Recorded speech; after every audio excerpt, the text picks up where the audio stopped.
এটা অনেক আগে বুঝেছি, এরা কখনো আমাদের বন্ধু নয়, বরং এরা বন্ধু সেজে আমাদেরকে বিক্রি করার চেষ্টা করে।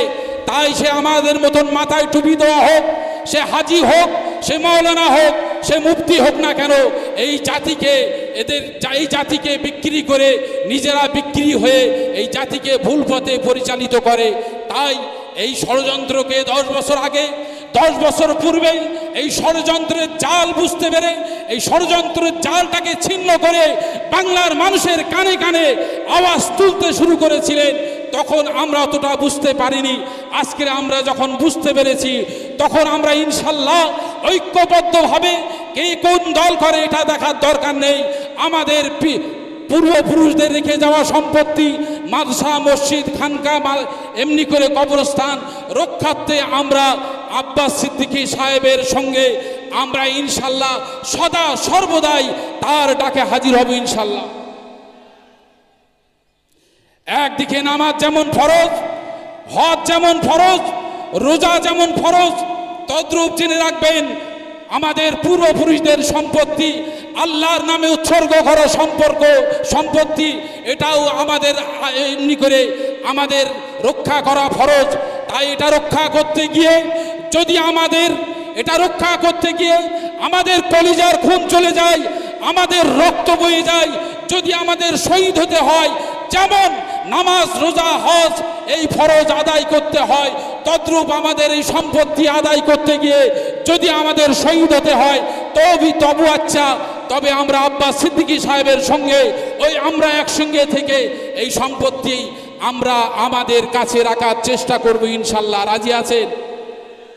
হ্যাঁ, না বিক্রি হবেন? কথা বলেন না?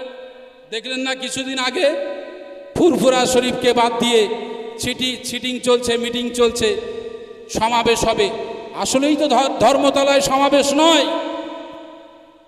ধর্মতলায় সমাবেশ নয়, এটা মানুষকে ভুল বোঝানো হলো, টাকায় বিক্রি হলো, এই মানুষকে এই দিক থেকে মনটাকে ঘুরিয়ে দেওয়া হলো।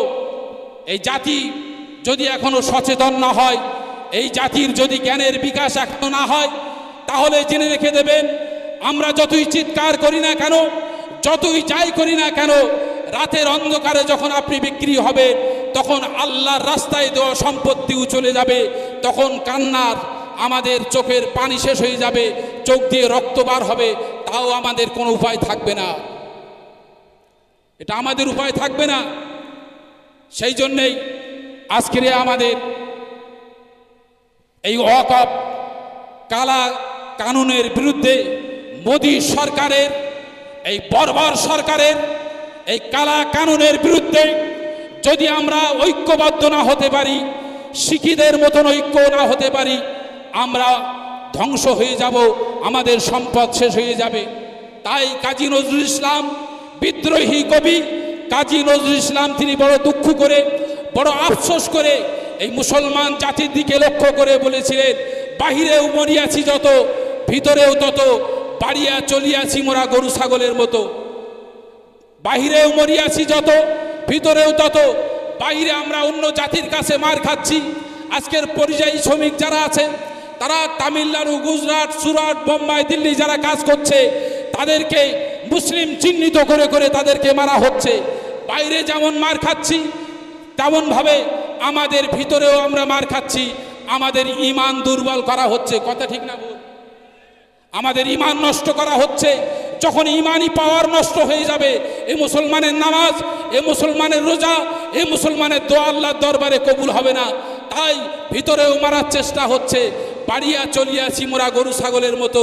শুধু গরু ছাগলের পালের মতন আমরা শুধু মুসলমান নামে বেড়েছি, কিন্তু এই মুসলমানের এমনি চিন্তা নাই, মুসলমানের ভাবনা নাই, মুসলমানের সম্পদের রক্ষার কোনো উপায় নয়। একজন মুসলমান আরেকজন মুসলমানকে অন্যের পয়সার বিনিময়ে মারতে পারে, একজন মুসলমান আরেকজন মুসলমানকে বোম মারতে পারে, একজন মুসলমান আরেকজন মুসলমানকে খুন করতে পারে পয়সার বিনিময়ে। কিন্তু এরা রক্তের বিনিময়ে এদের ওয়াকফ সম্পত্তি আদায় করতে এরা সক্ষম হয় না, কারণ এদেরকে বিক্রি করা হয়েছে, এদেরকে বিক্রি করা হয়েছে। তাই আমি আমার আলোচনা নীতি আমার আলোচনা লম্বা করব না, শুধু এতটুকু আমি এটা বলবো, এ বিষয়ে আমি খুব বেশি বলতে পারি না, আপনারা জানেন, কারণ আমার ফতোয়া মসলা মসাইলের বিষয়ে আমি ওই বিষয়ে একটু চিন্তা ভাবনা বেশি করি। এসব বিষয়ে আমি খুব বেশি আলোচনা দীর্ঘক্ষণ করতে পারি না। তারপরেও আল্লাহ পাকের শুকর, পীরজাদা হুজুরের নেক দোয়ার কারণে আমি দুটো কথা আপনাদের কাছে রেখেছি।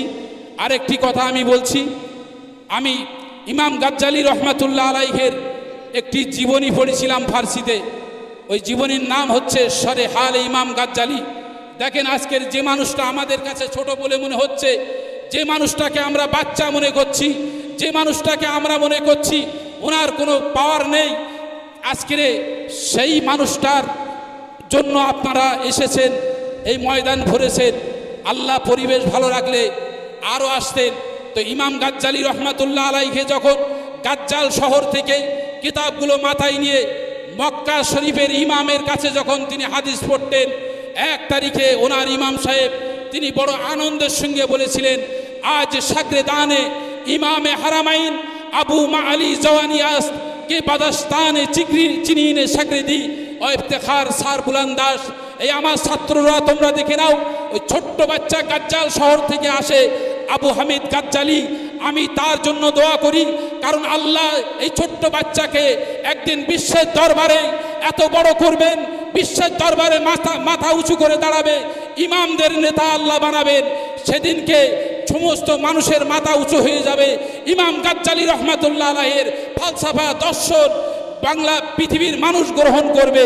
আমি আজকে বলতে চাই, আজকে আমরা যারা আছি, পীরজাদা আব্বাস সিদ্দিকী সাহেব নতুন করে আবার বাংলার মানুষদেরকে জাগিয়ে তোলার জন্য আজকে আমাদের মাথাটাকে উঁচু করে দিয়েছেন, যে আমরা বুঝতে শিখেছি, বুঝতে পেরেছি এই মানুষের চক্রান্ত ষড়যন্ত্র থেকে বুঝতে পেরেছে জাত এবং কওম আগামী দিনে জাত এবং কওমকে সঠিক রাস্তায় পরিচালিত করার জন্য একমাত্র ফুরফুরা শরীফের আব্বাস সিদ্দিকী আল কুরাইশি সাহেব তিনি যথেষ্ট বলে আমি মনে করি।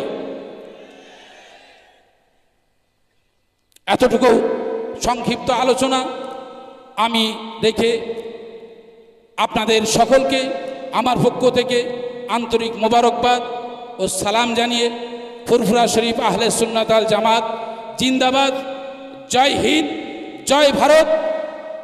আমাদের ফুরফুরা শরীফ দরবার শরীফ জিন্দাবাদ। আসসালামু আলাইকুম ওয়া রাহমাতুল্লাহি ওয়া বারাকাতুহু। ধন্যবাদ মুফতি নুরুল্লাহ আমিনী সাহেবকে। আমাদের মধ্যে উপস্থিত হয়েছেন আমাদের সকলের আইকন, বর্তমান ওয়াকফ আন্দোলনের অন্যতম মুখ ফুরফুরা শরীফ আহলে সুন্নাতুল জামাতের কর্ণধার পীরজাদা আব্বাস সিদ্দিকী ভাইজান। তাকে আমরা সম্মাননা প্রদান করব। তাকে সম্মাননা প্রদান করবেন আমাদের ফুরফুরা শরীফ আহলে সুন্নাতুল জামাত দত্তপুকুর থানা শাখা কমিটির একনিষ্ঠ কর্মী ফিরোজ আলী সাহেব। আমরা ভাইজানকে বরণ করব, তার মাঝে আমরা বক্তব্যটাও চালাবো। আমাদের মধ্যে উপস্থিত হচ্ছেন মুফতি আমানুল্লাহ সাহেব। ওনাকে আমি মাইক্রোফোনে ডেকে নিচ্ছি একটু বক্তব্য দেওয়ার জন্য অতি সংক্ষেপে।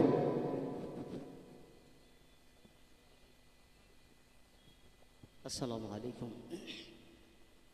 সর্বপ্রথমে